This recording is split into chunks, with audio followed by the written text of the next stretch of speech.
You don't belong in first class. The words cracked through gate B14 like a whip, loud enough to stop footsteps mid-stride. Nicole didn't whisper them, she hurled them with a kind of certainty that stung more than the tearing sound that followed. A boarding pass ripped clean in two, its halves floating down like torn-up proof of worth no one bothered to pick up. It was 5:53 p.m. on a Monday evening in Chicago's O'Hare International Airport. The boarding area smelled of burnt coffee and impatience. Just another flight to Los Angeles, or it was, until that sentence turned the gate into a stage for something far uglier. Marcus Carter stood there in dark jeans and a plain black t-shirt, sneakers worn from long days on the move, no suit, no watch worth flashing, no entourage trailing behind. Just a man who paid for seat to A and apparently looked like he didn't deserve it. Before we go further, I want you to step inside this moment with me. Have you ever been stared at like you didn't belong, no matter what you'd earned? Have you felt the quiet sting of judgment before you even open your mouth? If you know the feeling, hit like, share this story with someone who's felt it too. Because what's about to happen isn't just Marcus's fight, it's ours. Nicole's voice hung in the air like a verdict, daring Simeone and Yodo challenge it. Nobody did. Marcus bent down, gathered the torn halves of his ticket, held them lightly between his fingers like evidence, and met her gaze, calm, silent. A man who'd seen this play before. 20 years ago, a recruiter told him he didn't fit the image for a regional airline job. 15 years ago, a client said he didn't look like someone who owned a fleet of jets. Different airport, same script, only the uniform on the gate agent had changed. "Sir," Nicole said louder now, as if raising her voice could turn bias into policy. "First class is for premium passengers. You need to step aside before we call security." From the corner, a soft click of phone camera came alive. A young woman whispered to her friend, "This doesn't feel right." An older man lowered his newspaper, his brow furrowing. The air around gate B14 tightened, tense, and electric. Marcus didn't argue, didn't plead. He slipped the shredded ticket into his pocket and exhaled slowly, holding back words and a history of slammed doors that only opened when someone else decided. He looked like he belonged. 30 minutes from now, this gate, this flight, and this airline would learn a different rule of travel. Real power doesn't need permission to take its seat. Marcus stayed still, hands loose at his sides, while the weight of Nicole's words clung to the air like smoke. The crowd at gate B14 didn't know whether to look away or stare. Most chose the second. You could feel the discomfort of strangers witnessing something ugly and not knowing if they had permission to speak. Nicole wasn't done. "Sir, I'm asking you one last time to step aside," she said, crisp and cold, like she practiced this line before. She tilted her chin toward the economy line forming to the left, where passengers shifted awkwardly, pretending not to hear. Marcus's eyes lowered to the torn ticket still in his pocket. It wasn't the first time paper had been used to measure his worth. At 23, a bank teller had ripped his loan application in half, called it a scam even with 30% more collateral than they asked for. At 32, a restaurant manager shredded his reservation card after claiming the VIP table was taken, only to seat another man moments later. He thought he'd left moments like that behind. Yet here it was a gainsome stage, new actors. "Ma'am," I saw his skin go green. A hesitant voice came from the side. A trainee flight attendant. Mia, barely out of her 20s, clutched a tablet to her chest. She shifted her weight, nervous but unwilling to stay silent. The boarding pass was valid. Nicole's eyes snapped toward her like a whip crack. "Mia, stay out of this." The young woman shrank but didn't look away. Around them, a low murmur spread, people leaning toward each other, whispering words like unbelievable and wrong. A man in a suit the seats down scoffed loud enough for everyone to hear. "Probably printed it at home," he said, glancing at Marcus's clothes like they were evidence. A ripple of chuckles followed from somewhere behind him, small, sharp, and meant to sting. Marcus didn't move. He kept his posture steady, his expression unreadable. Years of building an empire in boardrooms where he was the only black man had taught him how to weaponize silence. You let the noise burn itself out before you spoke. Nicole mistook that silence for weakness. Security. She called toward the hallway. Her tone rehearsed, confident that a uniform would appear and back her up. A security officer started making his way over, hand resting casually near his belt. Marcus drew in a breath. This was no longer about a seat. It was about every door that had been slammed in his face long before he had money to buy his own. And every stranger watching, every phone now halfway raised, needed to see what happened when someone stopped knocking and decided to own the building instead. He reached into his pocket not for a wallet, not for cash, but for his phone. The screen lit up. One name at the top of his favorites list, Rachel Harris. His right hand curled just slightly around the device, thumb hovering over the call button. Not yet, not until they made their final move. Marcus's gaze swept the gate slowly, landing on the passengers, on Mia with her trembling hands, on the older man still frowning behind his newspaper. He wasn't just about to change his evening. He was about to change theirs. Nicole planted her feet in front of him, arms folded, smug certainly coding every word. Sir, you're not boarding this flight. People like you don't just walk into first class. Marcus lifted his head, finally letting his voice cut through the airnet loud, but deep enough to make it impossible to ignore. Then you're about to learn what kind of people do. The terminal seemed to hold its breath after Marcus's words. A few passengers shifted in their seats, sensing something shift in the air, like tension snapping just enough to let a new current in. Nicole's smirk faltered for half a second, but her pride was too loud to let it show for long. She straightened, chin high, arms crossed tighter. Security, she barked again, sharper this time. The approaching officer Linda. Her name stitched on a badge picked up the pace, boots heavy against the carpet. This man doesn't have a valid first-class ticket. Remove him before he causes more disruption. Marcus stood where he was, hands loose, eyes calm as a still lake. No raised voice, no pleading, just presence.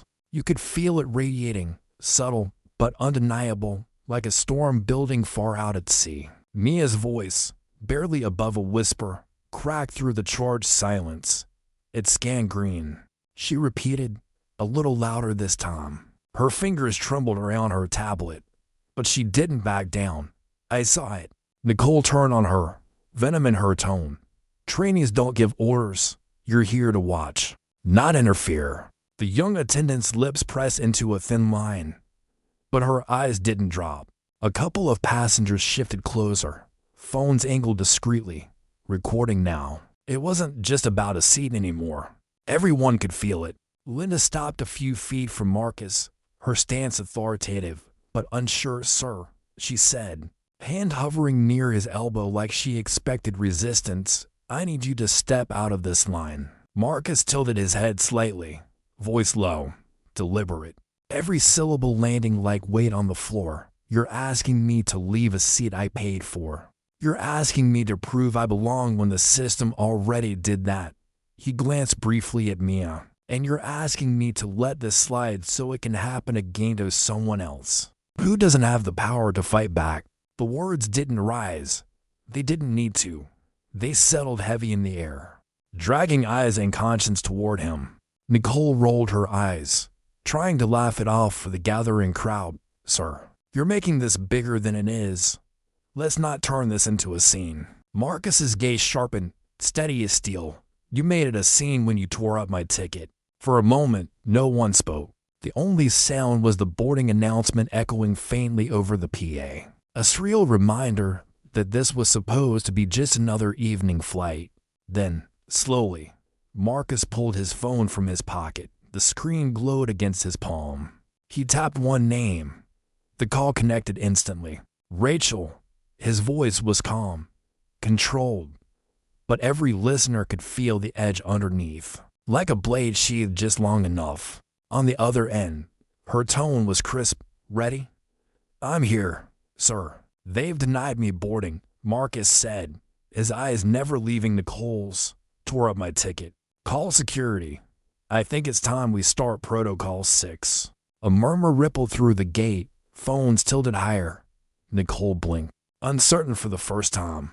Rachel didn't ask for details. She just said, "Understood. I'll have the board on standby in 5. Marcus ended the call, sliding the phone back into his pocket with deliberate calm. He didn't threaten. He didn't raise his voice. He just stood there, letting everyone watch, letting every witness understand. This wasn't going away quietly. And in 30 minutes, they would all know exactly who they'd tried to throw out of his own seat. Rachel's call ended, but the echo of Marcus's calm command seemed to hang in the air longer than her voice did. A low hum rolled through gate B14, whispers spilling like a tide among the passengers. Phones were no longer just discreetly angled, they were out in the open now. Small red lights blinking like quiet warnings that every word, every gesture was being captured. Nicole adjusted her blazer, trying to reclaim the control that was slipping fast. "Sir," she said, tone still laced with superiority. "Making phone calls won't change the fact that you don't have clearance for first class." Marcus turned his head slightly, not to her, but toward the cluster of passengers who were now watching openly. His gaze swept over the room, deliberate, letting the silence speak before he did. "Clearance," he said finally, voice low, steady. "You mean my money wasn't enough? My ID wasn't enough? My ticket scanned green? But you decided I didn't look the part." Nicole opened her mouth, but no words came. The truth in his tone had weight. Linda shifted beside him, the authority in her stance faltering. She looked at Mia, then back at Nicole, brows knitting together like she was questioning what she'd just been dragged into. "Is there actually a problem with his ticket?" she asked quietly. Nicole snapped, sharp as broken glass. "Follow instructions, Linda. This passenger isn't verified." Mia's hands shook, but her voice didn't this time. "He is verified," she said clearly enough for the gate to hear. "I saw it with my own eyes." She looked at Marcus, then at Linda. The system cleared him, twice. A murmur rolled through the waiting area. An older woman whispered, "They're lying," loud enough that heads turned. A man a few seats down shook his head in disgust. The weight of the crowd was shifting, and Nicole felt it, her lips pressed tight. But she doubled down. "This is a security matter," she snapped, raising her voice to reassert dominance. "We have the right to refuse boarding." Marcus didn't move. His calm was unnerving now, heavy enough to drag the oxygen out of the space. "Refusing me is one thing," he said, gaze locked on hers. "But refusing truth, that's a mistake you'll regret before this flight ever leaves the ground."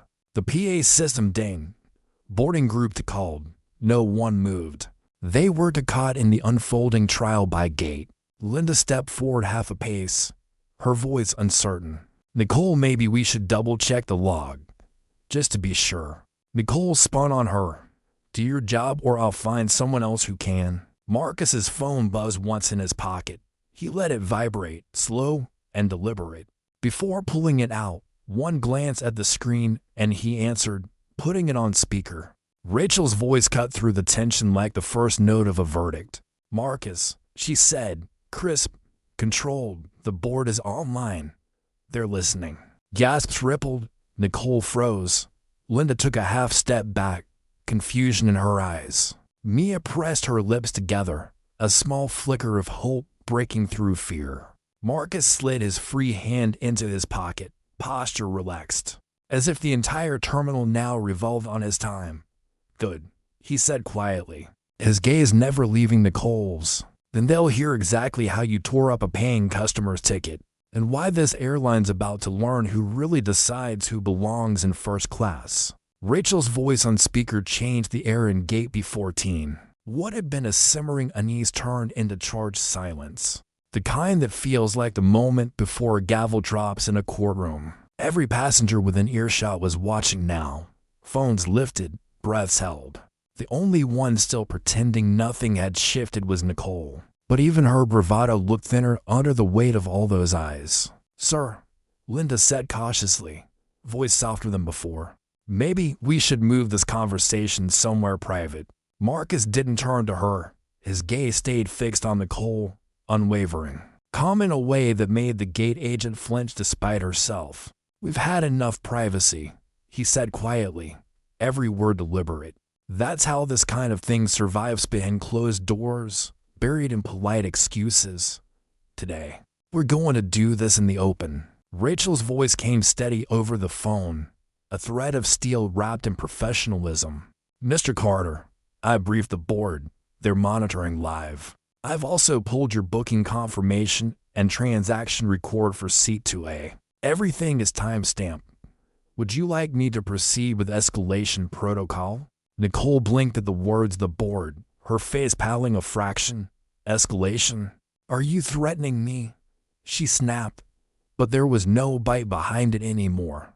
Marcus tilted his head slightly, calm as a tide rolling in. "I don't make threats," he said, voice even. "I make records, and you made yours the moment you tore up my ticket." A low murmur swept the waiting area like a gust of wind. A man near the boarding line muttered, "He's right." Mia, still clutching her tablet, took a tentative step closer, courage growing in the quiet solidarity of strangers. "I can vouch for him," Mia said louder now, her voice shaking but clear. "His boarding pass was valid. I saw the name. I saw the scan. It was green. Twice." She turned toward Linda. "You know I'm telling the truth." Linda glanced between Marcus, Mia, and Nicole, her own authority wavering like a loose rope in a storm. "Nicole, maybe we really should recheck the system," she said carefully. Nicole's mask cracked, fear flickering in her eyes before pride shoved it back down. "Enough," she barked, but the sound was brittle now, desperate instead of commanding. "Security, escort this man out before he delays the flight." Marcus didn't move. His phone remained steady in his hand, Rachel still on the line. "Rachel," he said, his tone sharpening just enough to slice through the tension. "Log her instruction to have me forcibly removed despite verified payment and ID. Attach me a statement to the record. Make sure the board hears every word." "Logged and confirmed," Rachel replied instantly. "Board compliance is already flagging this incident for review." The whispers in the gate grew louder now, no longer just murmurs but fragments of outrage spilling into the air. "This isn't right. They can't do that. He paid for the ticket." Nicole's eyes darted around, searching for backup that wasn't there anymore. The passengers weren't on her side. Linda looked hesitant. Mia stood rooted with quiet defiance. And every camera pointed in Marcus's direction was a silent verdict waiting to be delivered. Marcus slipped his free hand into his pocket, posture relaxed as if he had all the time in the world. "I told you earlier," he said softly. Gaze locked on Nicole's. "You're about to learn what kind of people sit in first class, and in about 20 minutes. You'll wish you'd learned it sooner." The gate had gone quiet except for the low hiss of the PA system calling another boarding group. No one dared to approach. Nicole stood stiff behind the podium, eyes darting between Marcus and the growing semicircle of passengers recording every second. Authority no longer lived in her voice, it was cracking under the weight of witnesses. Linda shifted uneasily, her hand no longer hovering near Marcus but pressed flat against her hip as if anchoring herself. "Nicole," she said carefully, "maybe we should pause. This doesn't feel right anymore." "It feels exactly right," Nicole shot back, but the confidence that once snapped through her tone now wavered like a fraying thread. "We have protocols for a reason. He doesn't match the manifest." "He does," Mia interrupted, stronger than before. The young trainee's voice trembled, but not with mirth this time, with resolve. "The manifest shows his name, his seat, his payment. Twice. I watched you override it." She took another step closer, holding up her tablet like a shield of truth. "And now you're lying to everyone here." Gasps rustled through the waiting area. An older man in a denim jacket muttered, "Unbelievable," loud enough for the row ahead to nod in agreement. A woman clutching a toddler whispered, "They're profiling him," as her phone's camera stayed fixed on the scene. Marcus stayed perfectly still, the kind of stillness that draws gravity around it. When he finally spoke, it wasn't loud, but it carried through every corner of Gate B14 like a weight dropping from a height. "You've dragged my name through the dirt," he said, tone steady, controlled. "You've called me a liar without proof. You've tried to erase a ticket I paid for because you didn't like the person holding it." His gaze pinned Nicole in place. "You think first class belongs to you, that you decide who's worthy to sit there. But the only thing you've decided today is how fast you'll lose the privilege." Nicole's breath hitched, eyes wide for just a moment before pride snapped her lips shut. Rachel's voice came through the speakerphone, sharp and efficient. "Marcus, the board has confirmed real-time access to this call. All actions and statements from airline staff are being documented under compliance review. Legal is listening in." Linda's head whipped toward the phone like she'd just heard the word judge in a courtroom. "Legal?" she echoed under her breath. Marcus nodded slightly, never taking his eyes off Nicole. "Legal," he repeated, voice quiet but edged in steel. "Because what you've done isn't just rude. It's unlawful. It's discrimination. It's fraud. And it ends today." Mia drew in a shaky breath and added, "This isn't how we're supposed to treat passengers." She turned toward Linda. "We were trained better than this." For the first time, Linda squared her shoulders against Nicole, not Marcus. "I'm not escorting him anywhere," she said firmly. "Not after what I've heard." A ripple of approval moved through the crowd. Someone clapped once. Another muttered, "About time." Under their breath, Nicole paled as the circle of phones seemed to close in. Every screen, every witness, every recorded word was a mirror showing her what she tried to hide.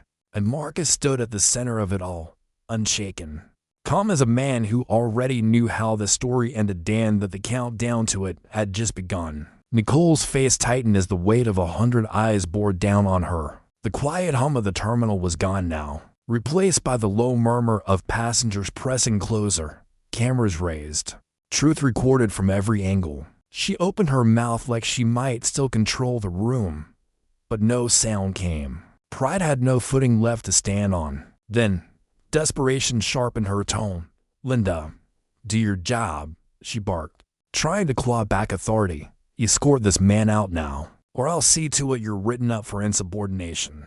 Linda didn't move. She stood straighter this time, not as security muscle, but as someone who had just woken up from a long sleep. "I'm not putting hands on a paying customer," she said firmly. Her voice carried enough weight to ripple through the crowd. "Not after everything I've heard." Mia stepped closer, tablet clutched to her chest. "I have the logs," she announced, her courage building with each word. "Passenger name, Marcus Carter. Seat to A, verified, paid. Scan green." She turned to Nicole, eyes fierce despite the tremor in her hands. "You erased it because you didn't like the way he looked. And now you're doubling down because you got caught." Gasps fluttered through the waiting area. A man in a baseball cap muttered, "She's right." A woman near the window said louder, "That's profiling."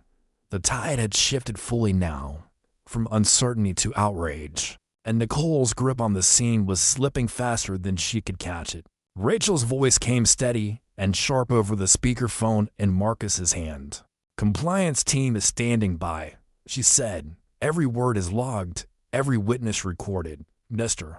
Carter, escalation level 2 is ready if you want to proceed." Nicole blinked, panic flashing in her eyes for the first time. "Escalation level what?"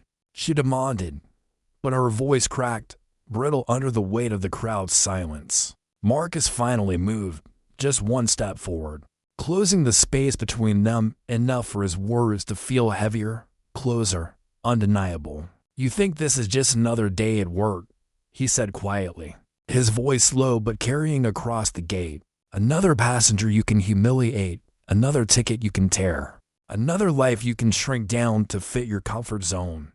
He held her gaze steady, unflinching. "But today you chose the wrong man today. You tried to erase someone who owns more of this airline than anyone working this gate ever will." The sentence landed like a gavel. The gate went completely silent. Even the boarding announcements seemed to pause, as if the airport itself leaned closer to listen. Mia's lips parted, shock and vindication flickering across her face. Linda stepped back, hands loose at her sides, looking at Marcus like she'd just seen the truth for the first time. Nicole stumbled over her next words, the authority drained from them. You're lying. If you were who you say you are. Marcus cut her off, voice sharper now, still under velvet. If I weren't who I say I am, you wouldn't have ripped my ticket to pieces for wearing the wrong clothes. He let the silence burn for a heartbeat. And if you think this ends with me leaving quietly, you haven't learned a thing about power. Rachel's voice returned, firm, final. Board is ready for live action. Marcus, just say the word. Nicole froze, surrounded by witnesses, with the slow realization dawning in her eyes. Whatever script she thought she was writing, she was no longer the author of this scene. The words you tried to erase someone who owns more of this airline than anyone working this gate ever will were still hanging in the air. When the final illusion of Nicole's control shattered, the crowd wasn't just watching now. They were waiting.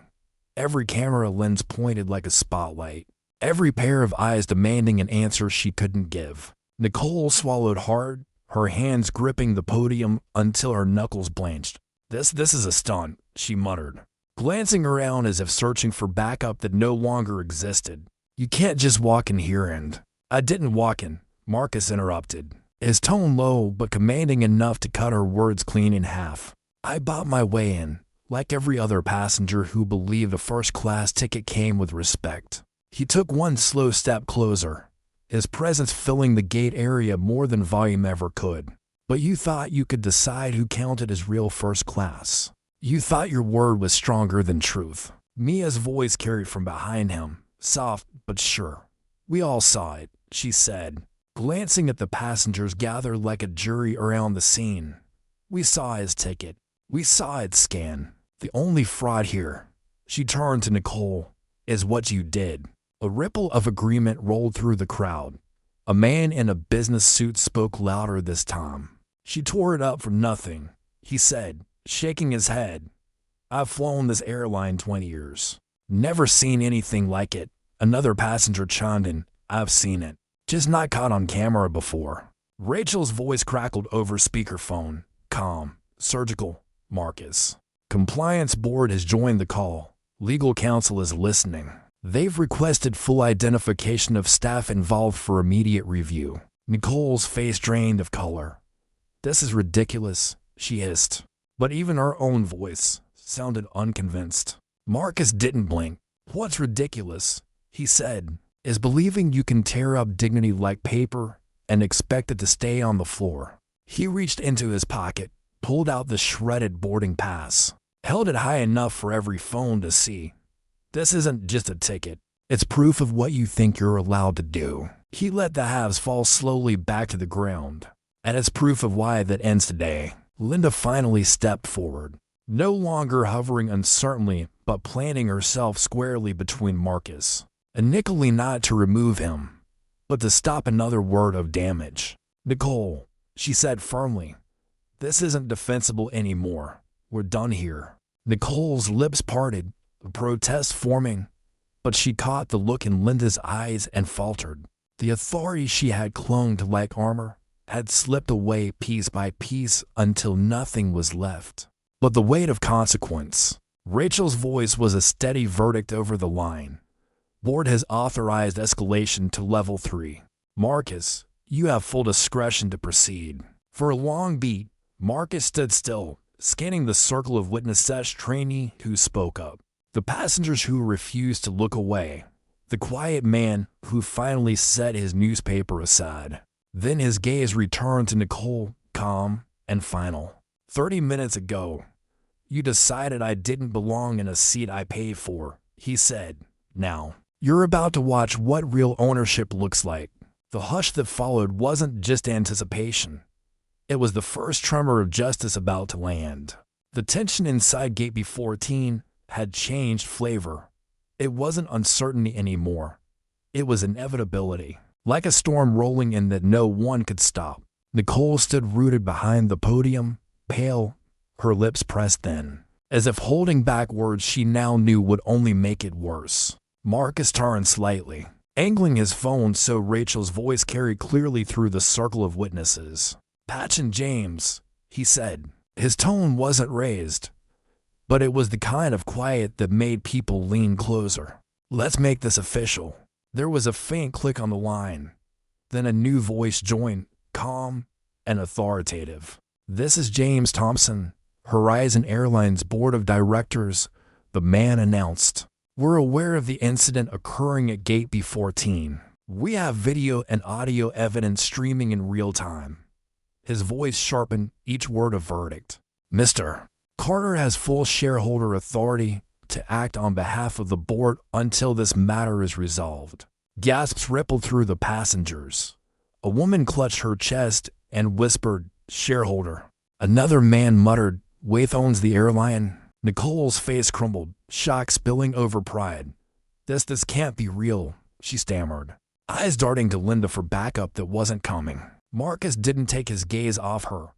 "It's real enough to cost you your job," he said, even and measured, "and anyone else's who helped you think this was okay." Linda's hands dropped from her belt, her stance no longer defensive but resigned. She looked at Nicole, voice quiet but firm. "We crossed a line. We all saw it." Rachel's voice returned, efficient and cool. "Marcus, Protocol Level 3 authorization confirmed. You may enforce immediate suspension of staff under your discretion." Nicole shook her head, panic slipping into her tone. "You can't just fire us on the spot. There's a process." Marcus's eyes narrowed, his calm now cutting. "The process started when you judged me unworthy of a seat I pay for," he said, "and it ends here. Because no process saves you from accountability." Mia stepped forward, voice trembling but clear. "He's telling the truth. Everything you've done, tearing up the ticket, overriding the system, calling security, it's all on video. And it's wrong." Passengers began murmuring louder now, some nodding, some outright saying, "She shouldn't keep her job after this." A man near the back called out, "We're witnesses. We'll back him up." Marcus let the voices settle before speaking again, tone final. "Rachel, document formal suspension of Nicole Harris, gate attendant, effective immediately. Linda Walsh will be placed on probation pending full review. Mia Lang is to be commended for reporting truth under pressure." Rachel's reply was swift, steel wrapped in professionalism. "Logged. Confirmed. Transmitted to HR and legal. Action effective now." Nicole's badge beeped, the security light on the podium flashing red as access was revoked. She stared down at it in disbelief, her authority stripped in real time before dozens of witnesses. Marcus didn't gloat. He didn't smile. He simply looked around the circle of passengers. His voice calm, but weighted with something larger than revenge. "No one should ever have to look like wealth to be treated like they paid for dignity," he said. "Not here. Not on my airline. Not ever again." And in that moment, every phone recording wasn't just catching a scandal. It was capturing the end of a culture that had hidden behind uniforms and policies for far too long. Nicole stood frozen, badge blinking red in her hand, her authority evaporating under fluorescent lights and the weight of 50 witnesses. The only sound was the faint hum of the terminal and the quiet taps of phones capturing every second. The same gate where she'd once barked orders now felt like a stage, where every lie had been stripped bare. Linda shifted uneasily, glancing at Marcus, then at the passengers, her voice uncertain. "Mr. Carter," she said cautiously, "do you want us to clear the area for you?" Marcus shook his head once, calm and deliberate. "No," he replied, voice low but carrying like a verdict. "This isn't something to hide. It never should have happened in the first place." Rachel's voice stayed sharp over the phone speaker. "Board has confirmed immediate crew replacements. Flight will be delayed 20 minutes for transfer of authority. Legal requests final witness statements before departure." Mia stepped forward, clutching her tablet with white knuckles but holding her head high. "I'll testify," she said, her voice clear despite the tension. "I saw everything." The ticket was valid. Nicole deleted his name on purpose. Passengers murmured their support.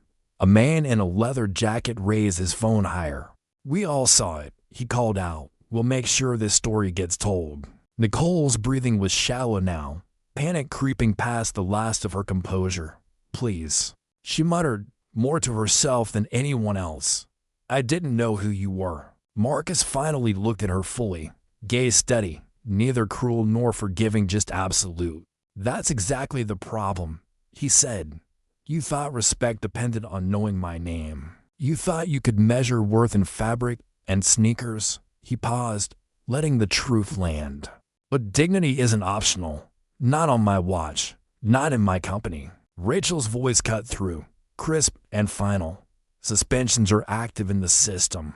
Security is en route to escort terminated staff from the gate. Replacement crew will board shortly." Nicole swallowed hard, her posture collapsing as the reality of her actions closed in. Linda stayed still, quiet, as if the weight of what almost happened was sinking into her bones. Marcus turned toward Mia. "Courage matters," he said, loud enough for everyone to hear. "You spoke up when you could have stayed silent. Horizon needs more people like you." He gave a small nod to his phone. "Rachel, note Mia laying for promotion review. Integrity like this deserves a bigger voice." "Logged and confirmed," Rachel replied instantly. A ripple of applause broke out among the passengers, not loud, not chaotic, but steady and real. A woman near the front wiped a tear from her eye, whispering, "About time someone stood up." Marcus looked around the gate, his tone softening but still resolute. "Flying should never be about proving you belong. It should just be about getting home, getting where you need to go, without someone deciding your worth at the gate." And for the first time since the boarding area erupted, the silence that followed wasn't tense or heavy. It felt like a release, like justice had finally found its seat into A. Nicole stood stiff as security arrived, to uniformed officers moving with quiet purpose. Not aggression. They didn't even glance at Marcus. Their eyes went straight to her and Linda. One of them spoke calmly but firmly. "We've been instructed to escort you out. Effective immediately. Please gather your belongings." Nicole's mouth opened like she might protest, but no words came. She looked around at the crowd, searching for someone, anyone, to back her up. No one moved. Phone stayed up, recording.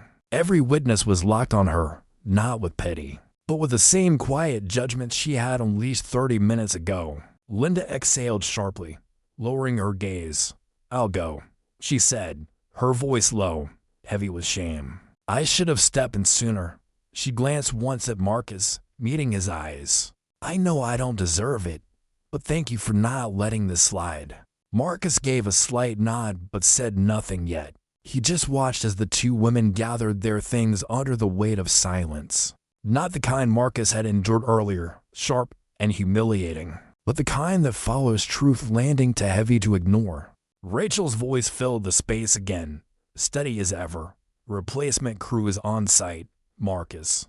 Compliance has requested a final statement before boarding resumes." Marcus turned to face the passengers, the phones, the faces that had witnessed everything. His posture was relaxed now, but his words were measured like every syllable mattered. "What happened here tonight wasn't about one seat," he began, voice calm, but carrying like a verdict. "It wasn't about a boarding pass or a ticketing error. It was about the idea that some people have to prove they belong in spaces their money already paid for. That some faces have to fight for what others are handed with a smile." He glanced toward Mia, standing steady despite trembling hands, then back at the crowd. "That ends today, on this airline. That ends right now." A murmur of approval rolled through the passengers. Someone clapped once, then another joined, until a soft, steady rhythm filled Gate B14. Not celebration, not noise, just acknowledgement. Marcus looked toward security, who now stood waiting with Nicole and Linda.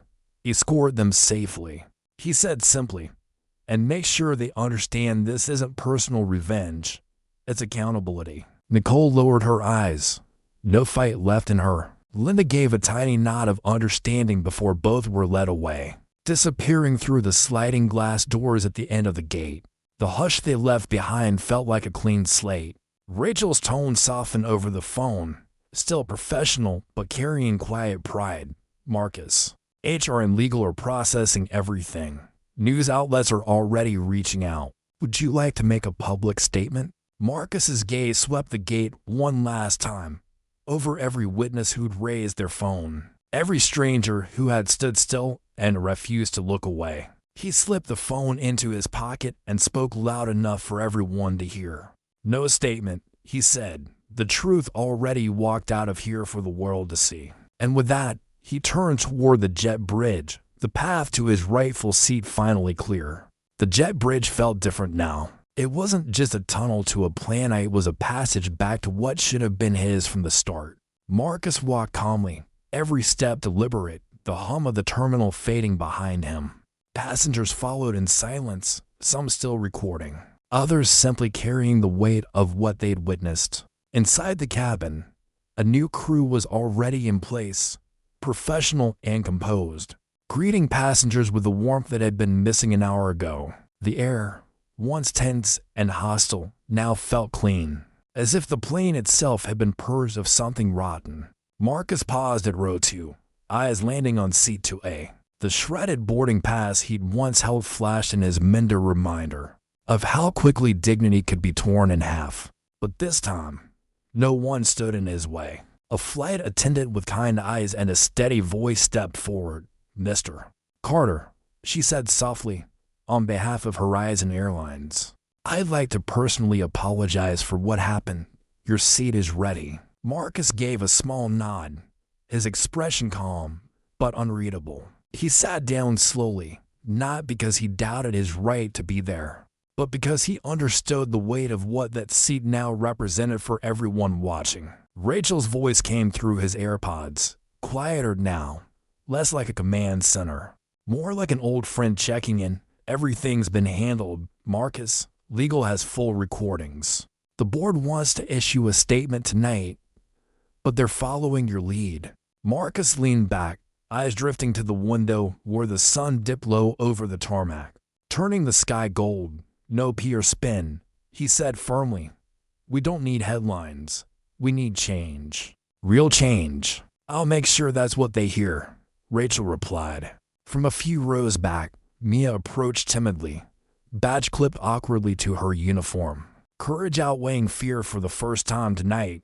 "Sir," she said softly, "I just wanted to say thank you." Most people would have walked away, let it slide. Marcus looked up at her, the edge in his eyes softening. "Most people shouldn't have to fight to be treated like they belong," he said, voice low but powerful. "But you fought for what was right even when you didn't have to. That matters." She swallowed hard, eyes glassy, and nodded before stepping back. The plane filled slowly, passengers taking their seats with a new kind of hush. Not just relief that the flight would finally leave, but reverence for what they'd just witnessed. A man across the aisle leaned over and whispered, "You changed more than this flight tonight." Marcus didn't respond. He didn't need to. His presence, calm and unshaken, said enough. As the cabin door closed and the engines roared to life, Marcus glanced once more at seat 2A, thinking not about the insult that had put this story in motion, but about every unseen passenger who would never have to endure it again. Justice didn't always make noise. Sometimes it just took its rightful seat and flew on, leaving the world a little different than before.